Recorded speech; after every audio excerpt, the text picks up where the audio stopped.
Well, hello, everyone, and welcome, my brothers and my sisters, to the Healing and Freedom Journey. Mark DeJesus here. I am your brother from another mother, bringing you insights along the way. I'm all about mental, emotional, and relationship health, and if you are too, you've arrived at a great place. Today, what I want to do is share with you for a few moments something that I think is very important when it comes to the subject of mental, emotional, and relationship health. And it has to do with this thing called disconnection, of feeling relationally disconnected. And I think this is a big battle that many Christians need to understand as they walk their healing and freedom journey, because a very common root, when we get to the heart and the battleground of mental health struggles, when we get to the core root system, it's multifaceted. Mental health is multifaceted. There's multiple factors that are involved, but there's a big core component, and it has to do with relationship disconnection. And I would say if you travel the trail of any mental health battleground, within it, there's a sense of feeling disconnected. Disconnected from God, disconnected from someone in our life or the world around us, feeling disconnected from reality around us, feeling disconnected from ourselves. And each of those can go into a variety of avenues and a variety of pathways that can impact our thoughts, our emotions, our day-to-day sense of stability, our overall sense of safety. All that is woven into our mental health battlegrounds. And when a sense of disconnection is really inflamed, it could fuel anything from anxiety increasing, panic attacks increasing, obsessiveness increasing, depression increasing, even battles like schizophrenia or mood disorders. If you look at any mental health battleground, somewhere within it, there are roots of a struggle of feeling disconnected, because we were made to relationally connect. We were made to live in the beauty and protection of love and loving safety. That's why I encourage people so much. As a part of your healing and freedom journey, you're going to need to learn how to connect to God in fruitful ways, but learn how to connect to other people in fruitful ways, because that's a big part of your healing and freedom journey. Don't make the mistake that this healing journey is just you and God by yourself. It's just not. You were designed to be in a loving relationship. However, that arena of loving relationship is where most of us have experienced, if we're aware, have experienced a breakdown, where our perception of connection or the structure of connection around us feels like it has collapsed, or it's been compromised, or trauma has invaded it, or many other factors like neglect and lack of equipping and all that. The reason I bring this up is because I'm noticing so much over the decades that Christians really wrestle with the sense of disconnection with God. And I want to get into disconnection with others as well too, because this is important to understand as well, especially those of you that have obsessive compulsive tendencies. But before I get into that, I see this pattern of a sense of disconnection in Christianity, and we feed it. I think we feed it in unhealthy ways. And I look back at my pastoral work, I look back at my preaching, I look back at songs that we sang, and there's a lot of sense of, I want to be close to you, God, but there was a lot of, I don't feel close to you, and I want to feel close to you. And it led us on this trail where we're chasing, trying to feel close. We're chasing our feelings in that, and we're chasing, trying to fill in this sense of disconnection that we feel. I even see, if you were to look around in your church service, let's say during your time of worship and singing, whether you're singing, the modern songs of today, or you're singing out of a hymnal or whatever, so many in the congregation are fussing within themselves over this sense of how they stand with God. And they feel this disconnect. So they start examining their feelings. They start introspectively searching and looking and trying to figure this thing out. And I really believe, and I know this because I work behind the scenes in so many lives and with so many people, you see this over and over again, that when we're in our gathering, we're trying to fix ourselves. We're fussing over ourselves to feel like we're worthy or we're okay enough to now connect. I know in my walk with God for a long time, I spent most of my time interacting with God, fussing and fixing over my state with him because I constantly felt disconnected. I constantly felt a sense of separation. Even though Paul in his writing says, I'm convinced nothing shall separate me from the love of God. And he went through a whole list of things, right? So the Bible actually teaches where there is a connection, and it's not disconnection, that there has been a link of connecting us in Christ to the Father. The Bible brings this bridge about.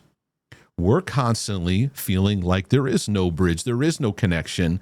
There's this constant chasm that's there. And of course, we teach that to those who are not believers, bring them to Christ to bring that connection to God. However, how many of you have spent so much of your Christian life trying to fix and fuss over this sense of disconnection? And Paul himself said, I'm convinced, or some translations say, I'm persuaded. And you know what I learned? I'm on my journey of learning how to be convinced. But a lot of it is unlearning all these tactics I would do to try to fix this sense of disconnection. And Jesus said he'd never leave us or forsake us. But if you watch the average Christian life, it's as though he comes and goes, and you've got to work extra hard to bring him back. If I was to follow your spiritual patterns of prayer, devotion, Bible reading, church attendance, or whatever rituals and routines you have, how much of it is you trying to fix a sense of disconnection when from a biblical place that sense of disconnection has been healed, resolved by Jesus Christ? It's something really to think about, because here's the cycle that we get into. We approach God, we feel disconnected, right? Where there's feelings, and we have a poor relationship with our emotions, our feelings. So we believe the disconnection is there. So then we look for reasons why the disconnection's there. We're already on the wrong trail now. So now what we do is we find a faulty, toxic interpretation. So here's what I would do. Let me see if you do this. You feel a sense of disconnection, so you start searching for things that are flaws, sins, strongholds, whatever, that would validate this feeling. But do you know that if you do that, you'll always find something? You'll always find something. I would search my thoughts, I'd search my behaviors, I'd search things I did or didn't do. And I would often cycle over my thoughts. I would cycle over what I didn't do. Oh, God, I'm not praying enough. I know that. If I just prayed enough, I'd feel, right? All these things that I get into. So we feel disconnected. We believe the lie that we're disconnected. And then we look for reasons why the disconnection is there. So then we go for ways to search for to try to fix this disconnection. And what does that lead us into? More performance, more fixing. Rather than going, okay, I'm struggling to feel connected. It's all right. I'm on my journey. God, you're here. And I'm going to keep walking and learning what it means to live and receive and show your love and live in your love. I'm going to make room to practice receiving your love. I'm going to make room for it. But I'm not going to keep disqualifying myself because I don't feel the connection that's there. And I think Christianity is guilty of measuring closeness too much in our walk with Christ. We're trying to put some kind of measuring tool to some type of metric to this closeness. And it's like, oh, he's here. You see, oh, I'm close. I'm not that close. I want to be closer. We think we're supposed to feel a certain way. We think we're supposed to feel a certain way all the time. So then we're checking our emotional state regularly. And we come into believing this disconnection kind of thing. And that greatly impacts mental health. Because if you're believing that you're disconnected, that dominoes into a lot of things. Because we were made to be relationally connected with God, with ourselves, with other people in fruitful ways, right? And so if I'm under a lifestyle of disconnection, this is going to erode my mental health. This is why I teach so much over the decades on the rejection mindset, because this is what rejection does. It tells you you're separated, tells you you're disconnected, and then gives you a list of reasons why. And from a biblical standpoint, the accuser of the brethren, what would he be accusing you day and night? What thoughts would he be bombarding? This sense of separation, a sense of uncleanness, a sense of not being righteous, and OCDers struggle with this tremendously because of the distortions that they live with. And so they're always searching and analyzing this sense, and fussing is the perfect word. They're just fussing. Their mood is low. So this is what happens. Their mood is low. Their feelings are off. And so they attribute that. That's because of that separation, disconnection. So then what it does is it goes into whatever theme you have in your life. What I mean by theme, the topic that fires away at you. You feel low, you feel moods off, you feel irritable, cranky, anxious, down, depressed, whatever it is. Oh, this means my salvation is invalid. See, I need to work on my salvation. I got to fix my salvation. Oh, see that thing I did? I got to get that forgiven of again. You see, this verifies I committed the unpardonable sin. So this also goes into relational arenas too, because many of you know I came out recently with this book, The Myth of the Perfect One, outlining the battleground of relationship OCD, especially when it comes to romance and marriage.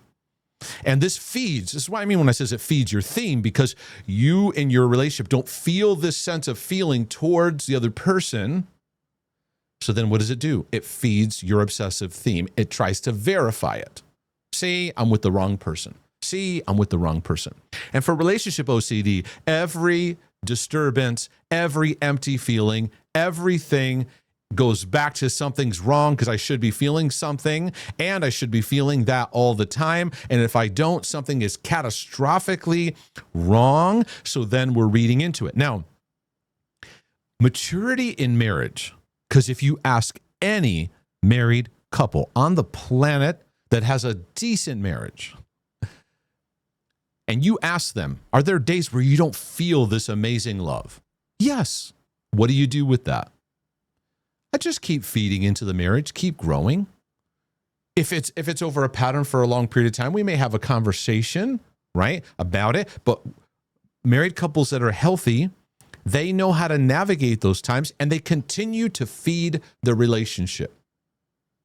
And I think that helps us to mature in our emotions, because the journey of feelings of disconnection is a call to healing, but it's also a call of maturity. I need to learn how to mature how I handle my emotions, because one, I would introspectively check them, examine them. And if they weren't up to par in this perfectionistic standard, then I would, in a catastrophic way, get anxious and feel like I got to do something about it. And as I matured, I started to learn how to recalibrate that with God and even in my marriage. Of like, it's okay. It's okay. I'm growing in love, because it helps me to actually grow in maturity. Because so many of us need a new relationship with our emotions. Yeah, I'm struggling to feel connected right now, but it's okay. I'm going to keep moving forward and practicing what helps my heart the best, versus we're constantly trying to fight off these lies by arguing with them, right?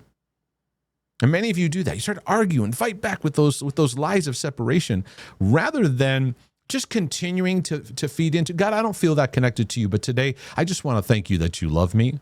And I want to allow my heart to reflect on it as best as possible. And if today I'm not feeling it, and feeling a great connection, that's okay. Because for many of you, you make it worse by then catastrophizing your sense of disconnection, versus going, okay, I notice it, but I'm going to keep feeding what helps in the sense of being gentle along the way, not hyper reading into it. Because then what happens is then you get stuck in analyzing it. And many of us get stuck in analyzing our sense of disconnection with God. We get stuck in analyzing our disconnection with others. We even get stuck in analyzing disconnection with ourselves. So I talk so much about that in my book, the God Loves Me and I Love Myself, which has been so healing and helpful for me to get reconnected to myself in love. because self-hatred and rejection and shame and all that stuff creates a sense of separation. And God is one who is about healing disconnection, healing separation. But we stay in these lies because our feelings go up and down. They're all over the place. And so we find ourselves examining over a perceived sense of disconnection. It's really a poor relationship with our emotions.